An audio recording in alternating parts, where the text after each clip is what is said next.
कल वाले डेरिवेशन को आगे कंटिन्यू करते हैं। लैंग्वेज लिखिए, let us consider particle at point P, let us consider particle at point P having position vector r which is making angle theta from positive x-axis. Let us consider a point P having position vector r which is making angle theta from positive x-axis. ठीक है? Let us consider particle P having position vector r making angle theta with positive x-axis. Full stop. Let capital F force applied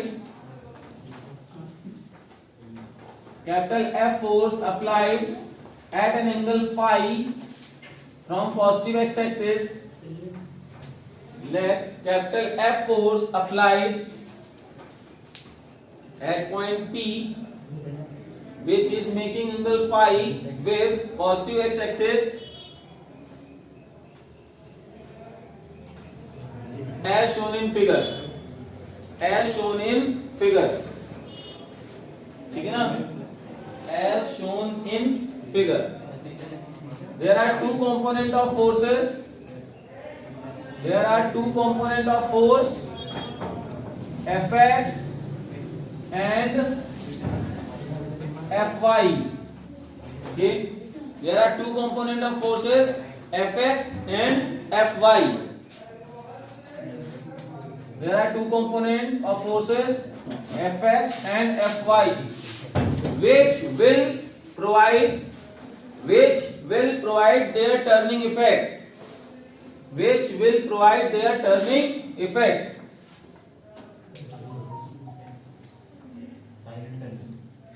हाँ तुरंत।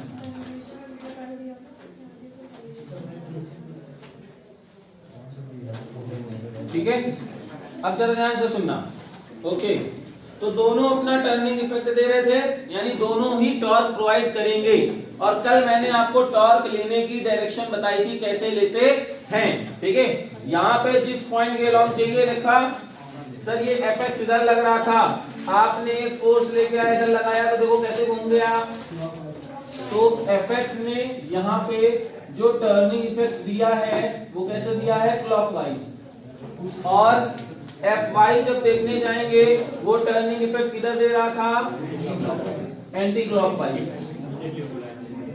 है ना। तो यहाँ पे हम लोग क्या लिखेंगे, नेट टॉर्क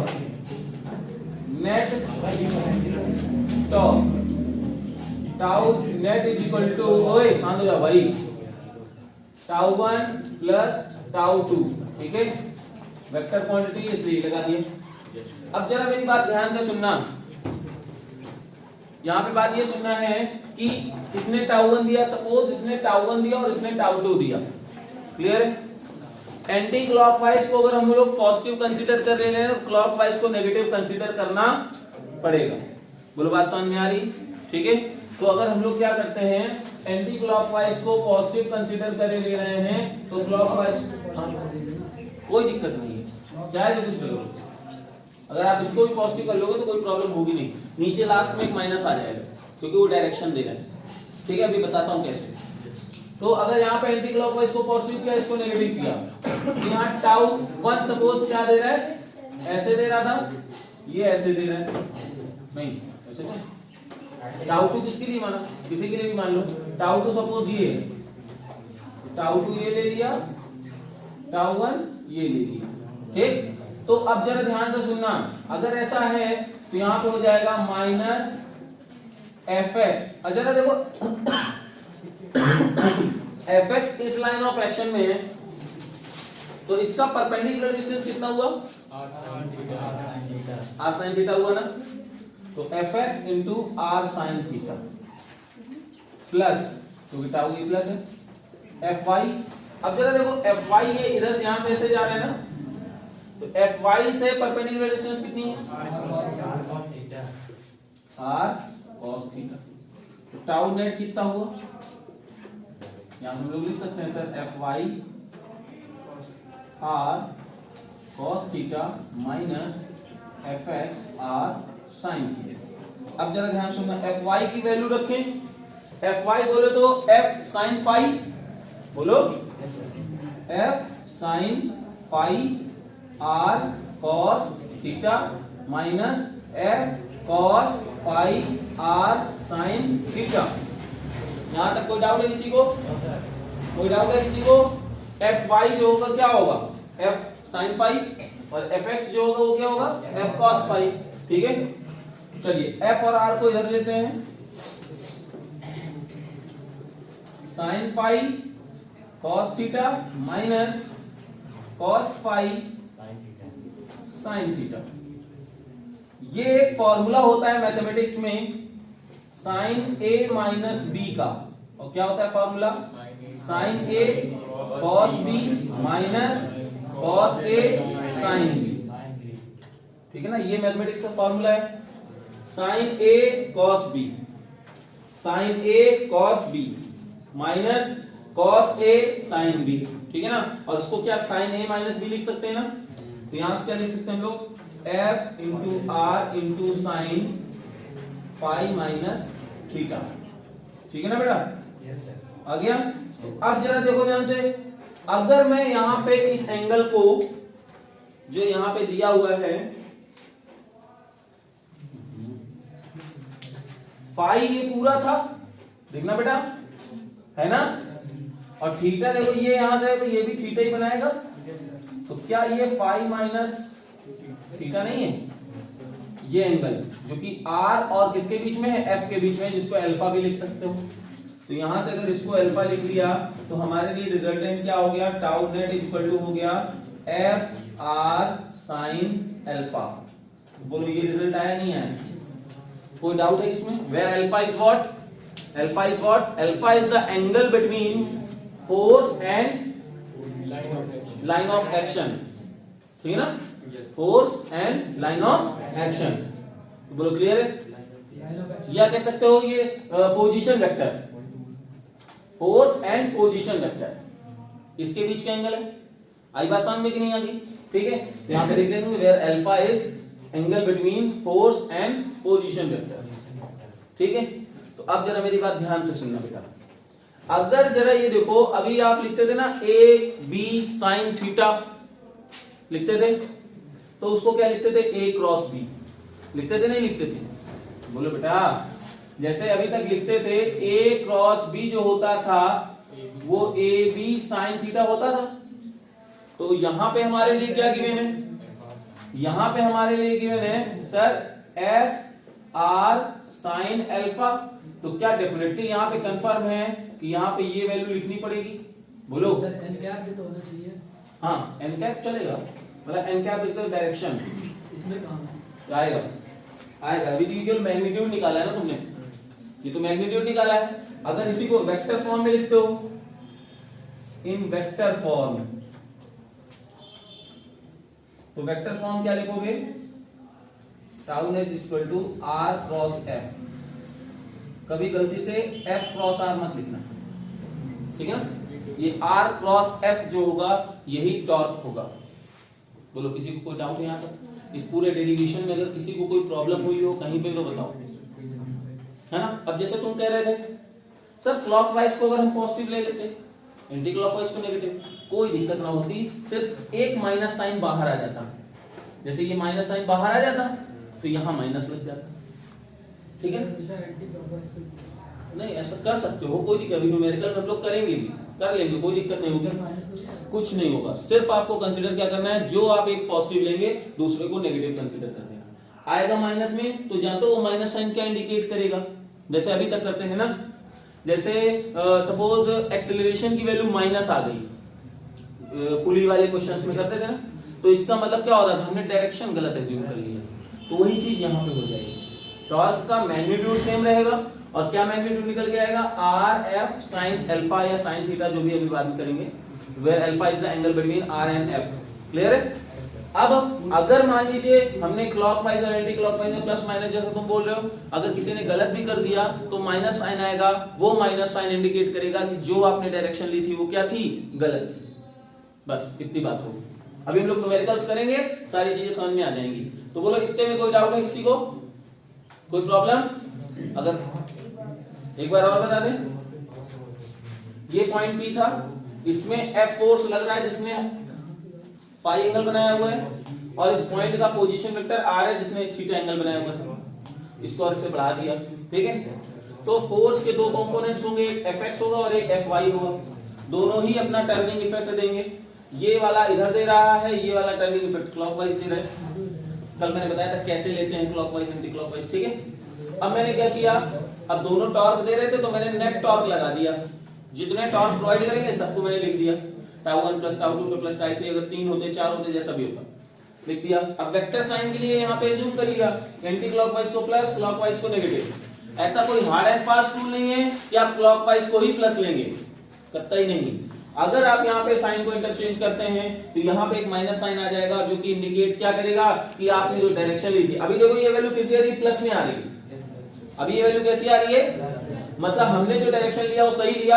और कौन जीत रहा है, ये वाला यहाँ पे एंटी क्लॉकवाइज दे रहा था, ये क्लॉकवाइज दे रहा था, तो हमने एंटी क्लॉकवाइज माइनस क्लॉकवाइज किया है। बोलो बेटा, जैसे यहाँ पे ऐसे घुमाना चाह रहा था, ये ऐसे घुमाना चाह रहा था, मैंने इसको जिता दिया, तो ये पूरी ऑब्जेक्ट ऐसे घूमेगी कि नहीं घूमेगी, देखो प्लस आ रहा है। इसका मतलब ये वाला टॉर्क ज्यादा दे रहा था, ये वाला टॉर्क कम दे रहा था। आ रहे हो समझ में, ठीक है। इसीलिए बॉडी कैसे घूम गई। और अगर मान लीजिए मैं करता ये टॉर्क माइनस ये टॉर्क करता तो माइनस साइन आता, इसका मतलब क्या हुआ, हमने सोचा था कि ये ऑब्जेक्ट ऐसे घूमेगा, लेकिन ऐसे ना घूम करके कैसे घूम रहा है, बस सिंपल सी बात है। तो बस फोर्स इनटू परपेंडिकुलर डिस्टेंस, तो देखो ये फोर्स ऐसे लग रहा था, इसकी परपेंडिकुलर डिस्टेंस, ये फोर्स ऐसे लग रहा है, इसकी परपेंडिकुलर डिस्टेंस, Fr को बाहर ले लिया, नोट करो सर ये कैसे डिवाइड होगा, जो बाहर क्रॉस करती है। हाँ ये बना कर्ल रूल से, नहीं वो तो ठीक। चलो बता देंगे भी कि y r cross f, why not f cross r, ठीक है ना।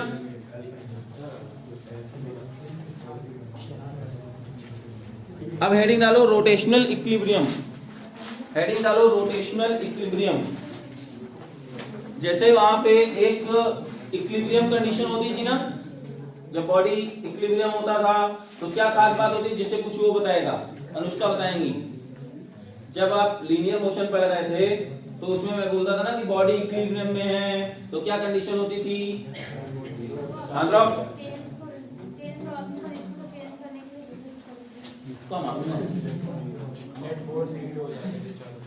नेट फोर्स 0 होते थे, sigma Fy is equal to 0, sigma Fx is equal to 0। ये होता था कब, जब बॉडी इक्विलिब्रियम में होती थी, लीनियर इक्विलिब्रियम, मतलब वो कोई भी मोशन नहीं कर रही थी या उस पे नेट फोर्स क्या लग रहे थे, 0 लग रहे थे। अब रोटेशनल इक्विलिब्रियम का मतलब क्या होता है, sir net torque acting on the body is 0, ठीक है ना। मतलब क्या हुआ, सर जितने भी क्लॉकवाइज टॉर्क हैं वो एंटी क्लॉकवाइज टॉर्क के इक्वल होंगे, तो उसमें क्या होगा, एक रोटेशनल इक्विलिब्रियम में बॉडी होगी और वो रोटेट नहीं करेगी।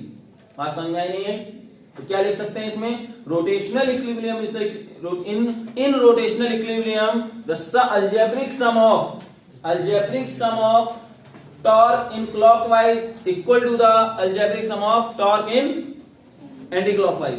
या सीधे सीधे एक लाइन में क्या लिखोगे, in rotational equilibrium net torque acting on the body is 0, ये लिखो। इन रोटेशनल इक्विलिब्रियम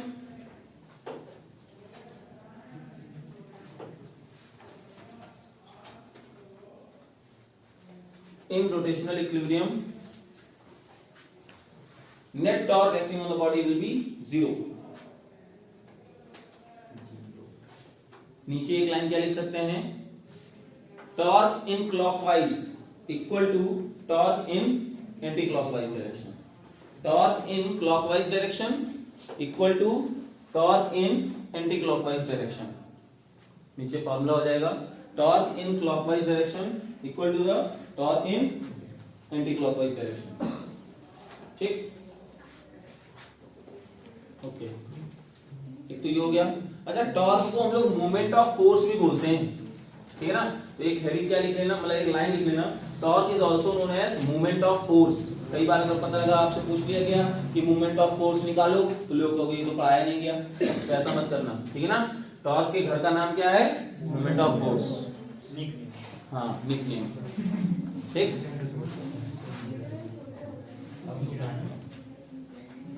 घर का नाम है ये, ठीक है।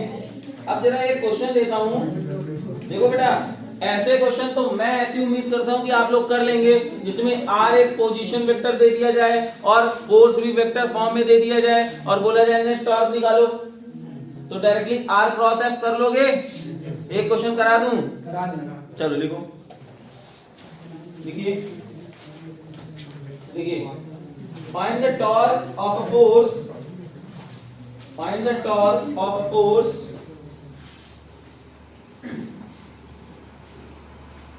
7i minus 3j minus 5k, 7i minus 3j minus 5k, 7i minus 3j minus 5k, about the origin, about the origin which acts on the particle, which acts on the particle whose position vector is, whose position vector is I plus j minus k, I plus j minus k। Try करो भाई इसको।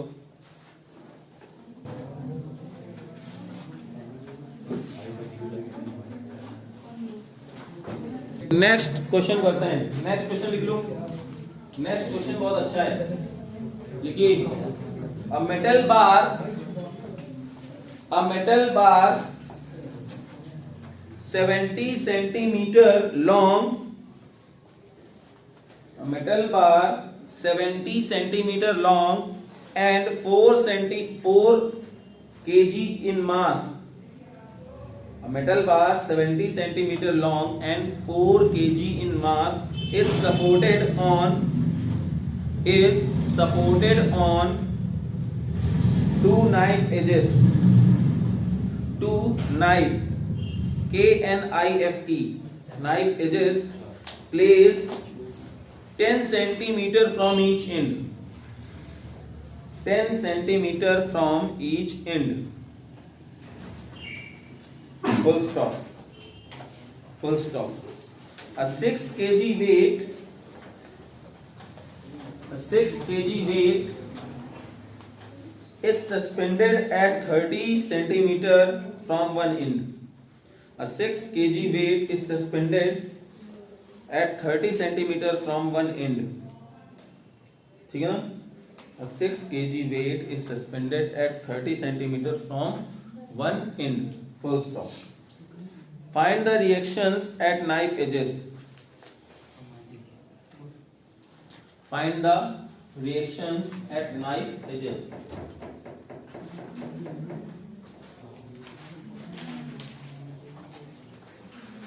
तो अब जरा देखो question की demand क्या है और क्या कहना चाहता है, ठीक है। देखो बेटा, यहां पे कह रहा है कि एक 70 सेंटीमीटर लॉन्ग, 70 सेंटीमीटर लॉन्ग, ये हमारे पास एक रॉड थी, मेटल रॉड, ठीक, जिसके 10 सेंटीमीटर दूर, यानी ये 10 सेंटीमीटर पे और इधर भी 10 सेंटीमीटर दूरी पे हमने क्या लगा रखा है, नाइफ एजेस है। जैसे गांव में देखा होगा कि दो लकड़ी के खंबे टाइप गड़े हैं, उसमें कोई चीज रख दी गई, देखा है कभी ऐसा ना, गांव में ऐसा होता है जनरली, ठीक है। अब कह रहा है कि इसकी टोटल लेंथ खुद की कितनी थी, 70 सेंटीमीटर। ये मेटल रॉड है, कील गड़ी है, समझ लो, ऐसे समझ लो, ये कील है, ठीक है ना, और उसमें तुमने एक मेटल रॉड को रख दिया, ठीक है। तो बेटा जरा सोचो कि 35 सेंटीमीटर दूर पे इसका सेंटर ऑफ मास होगा कि नहीं होगा, होगा, यानी वो अपना 4 kg वेट, 4 था तो 4g इधर नीचे आया, क्लियर है। और बेटा ये इन पे रखा हुआ है तो ये रॉड अपना वेट इधर भी लगाएगा, तो इसका नॉर्मल रिएक्शन N1 इधर और इसका नॉर्मल रिएक्शन N2 इधर। इसमें कोई डाउट हो तो बताओ, बोलो बात समझ आई। और क्या कह रहे हैं, कुछ और कह रहा है, 30 सेंटीमीटर कह रहा है एक इंड से 30 सेंटीमीटर दूर 6 kg वेट को हैंग किया गया है ना, यानी ये इंड ए है ये बी है, तो इससे कितनी दूरी पे 30 सेंटीमीटर दूर पे क्या किया गया, एक 6 kg वेट हैंग किया गया है ना, 6g लिख दो डायरेक्ट। तो क्या हुआ, ये ऑब्जेक्ट कैसा है, रोटेशनल इक्विलिब्रियम में कैसा है। तो कह रहा है कि अब जो ये N1 N2 है ना नॉर्मल रिएक्शंस, इनकी वैल्यू बतानी है। कितने लोग क्वेश्चन ही समझ में नहीं आया, फिर से बताना है, फिर से एक बार बोलूं, चलिए देखिए। दो कील गड़ी हुई है, आपने मेटल रॉड को ऐसे रख दिया, ऐसे रखा कि 10 सेंटीमीटर मेटल रॉड का इधर, मेटल रॉड का 10 सेंटीमीटर इधर, ठीक। 70 सेंटीमीटर की रॉड थी तो उसके मिड पॉइंट पे उसके सेंटर ऑफ मास रहेगा, उसी में ग्रेविटी रहेगी, उसी को सेंटर ऑफ ग्रेविटी बोलते हैं। जैसे किसी को अगर तुमसे कोई पूछता है सेंटर ऑफ ग्रेविटी क्या होता है, तो कहोगे सर सेंटर ऑफ मास में अगर g की वैल्यू आ जाए तो उस पॉइंट पे एक फोर्स लगने लगता है जिसको बोलते हैं सेंटर ऑफ ग्रेविटी, क्लियर है। तो ये सेंटर ऑफ ग्रेविटी, ठीक। अब वो कह रहा है 6 सेंटीमीटर 6 kg ब्लॉक वाले को एक इंड से 30 सेंटीमीटर दूर पे रखा जाता है, और अब ये ऑब्जेक्ट रोटेशनल इक्विलिब्रियम पे है, तो बताना है N1 N2 की वैल्यू क्या होगी। तो कहोगे सर ना ये रॉड मूव हो रही लीनियर मोशन और ना ही है इसमें रोटेशनल मोशन, तो यहां पे हम लोग क्या लिखेंगे,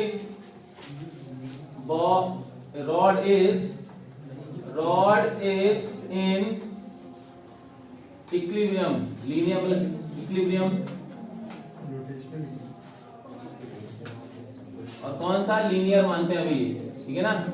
तो क्या हो जाएगा सर, ऊपर लगने वाले फोर्सेस नीचे लगने वाले फोर्सेस के, अभी रोटेशनल इक्विलिब्रियम की बात नहीं की मैंने, ठीक। तो ऊपर लगने वाले फोर्सेस कौन कौन से हैं, और नीचे लगने वाले आया नहीं है।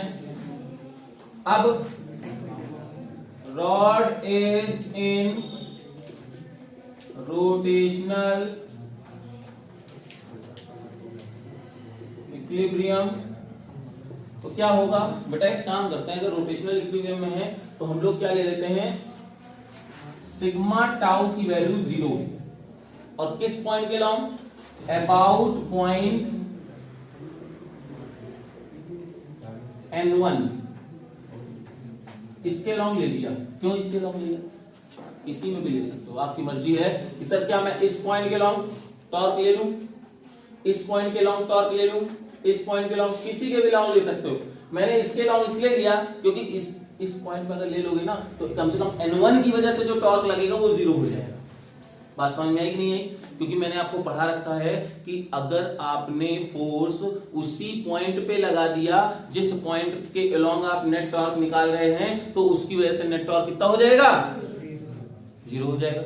जैसे मैंने बोला था ना, दरवाजे पे आप जब दरवाजे में ऐसे फोर्स लगाएंगे उसी एक्सिस के लॉन्ग, जिसके एक्सिस के लॉन्ग वो दरवाजा रोटेट कर रहा है, तो दरवाजा घूमेगा, तो यानी ये N1 के हिसाब से तो 0 हो जाएगा। तो इसीलिए हम इस पॉइंट के लॉन्ग लेंगे। तो जरा देखना ध्यान से बेटा, अब हम लोग नेट टॉर्क अगर निकालते हैं तो कैसे होगा, कितने लोग प्रोवाइड करेंगे, 1 2 3, यही 3 लोग हैं ना नेट टॉर्क प्रोवाइड करेंगे। तो अब हम लोग क्या करते हैं, यहाँ पे सपोज पेन को रखा, सर ये दोनों ही लोग क्या कर रहे हैं, कैसा दे रहे हैं, क्लॉकवाइज दे रहे हैं। लेकिन अगर इसकी बात करते हैं N2 की, N2 कैसे दे रहा है, एंटी क्लॉकवाइज। तो हम लोग क्या करते हैं, देखना ध्यान से। अच्छा यहां से डिस्टेंस कितनी हो जाएगी, जब ये 6 है ना, तो 6 है तो इससे डिस्टेंस ये कंसीडर किया जाएगा, क्योंकि हमने बताया क्या है, टॉर्क अगर लेना है तो फोर्स इनटू परपेंडिकुलर डिस्टेंस लेते हैं ना, किससे, एक्सिस ऑफ रोटेशन वाले पॉइंट से। तो ये 6 kg वाला जो टॉर्क देगा तो कितना देगा, 6g इंटू 5 सेंटीमीटर, और कैसा दे रहा है ये, क्लॉकवाइज। आया नहीं आया, फिर दूसरा ये आया 4G इंटू क्या डिस्टेंस में कोई दिक्कत है क्या? हाँ गलत है, इसलिए डिस्टेंस सही नहीं है क्योंकि बेटा यहां से यहां तक 30 है, ये 10 है तो ये 20 बचा ना, 20 सेंटीमीटर। ठीक, अब ये देखो ये वाला 4G वाले को तो बेटा ये पूरा 35 था, 10 हट गया 25 बचा, माइनस क्योंकि N2 तो ऐसे जा रहा है ना भाई। ठीक, N2 जब ऐसे जाएगा N2 और N2 से यहां तक की डिस्टेंस लेना है, पूरी थी 70 की, 10 हट गया, इधर 10 हट गया, 50 बचा। और नेट कितना हो गया? नेट कितना हो गया? अब ये माइनस वाला उधर चला जाएगा, तो ये 6G 20 4G 25 N2, क्या कोई डाउट है? चलिए हो गया। ठीक, अब कितना होगा? 120G 100G N2 50 कितना हो जाएगा ये? 220G डिवाइडेड बाई 50 N2 की वैल्यू कितनी आ गई? इसको भी 0 रख सकते हैं, 22 इंटू 100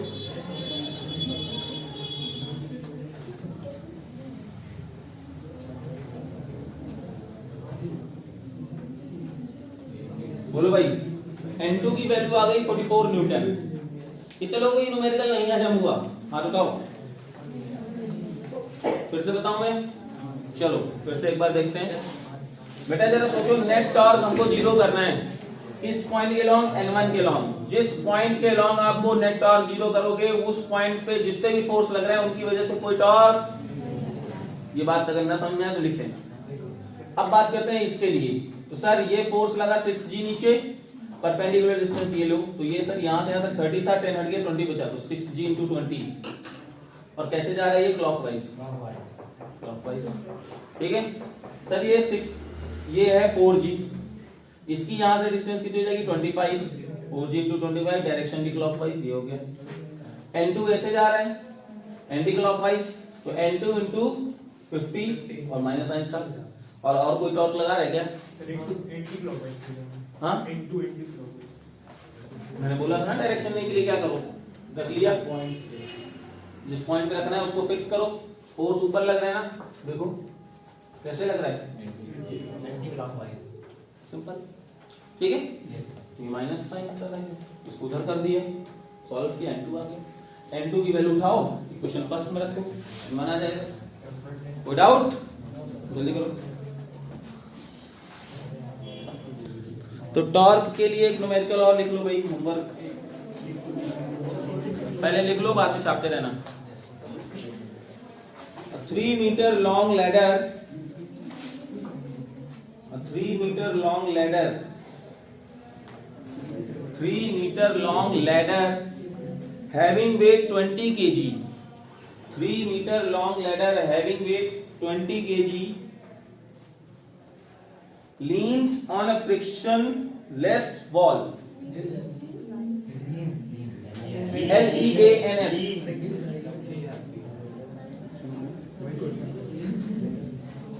it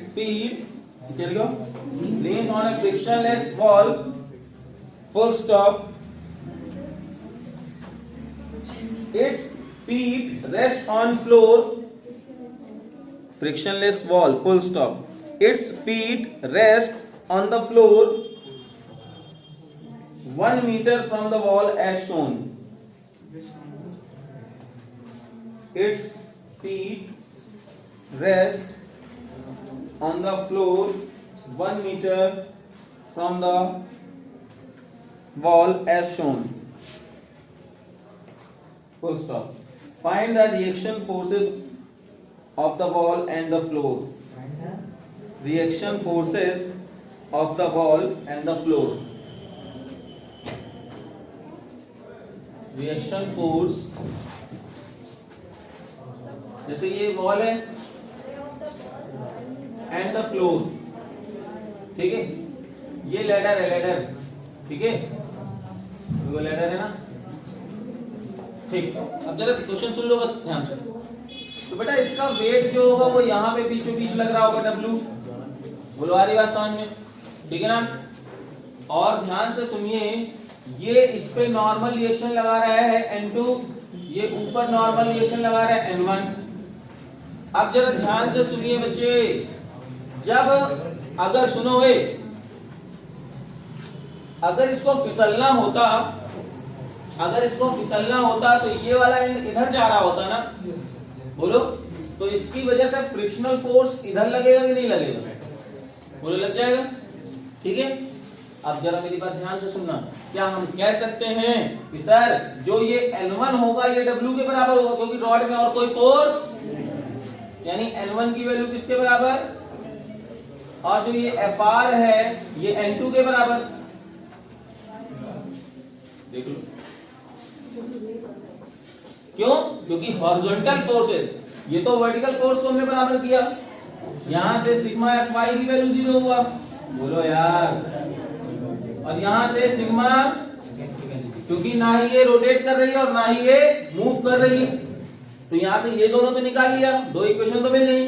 तीसरी इक्वेशन क्या करना, इस पॉइंट के अलोंग टॉर्क ले लेना, क्या ले लेना, जैसे इस पॉइंट के अलोंग लोगे तो ये W ऐसे घुमा देगा, है ना, और ये ऐसे घुमा देगा, तो बस N2 वहां से निकल आएगा, और जब N2 निकल आएगा तो यानी आपको क्या मिल जाएगा, Fr मिल जाएगा, और N1 तो ऑलरेडी मिल चुका है। ट्राई करना, नहीं ट्राई करना, कोई अगर प्रॉब्लम हो तो कल हम लोग नेक्स्ट टाइम पे करेंगे, आज के लिए इतना ही।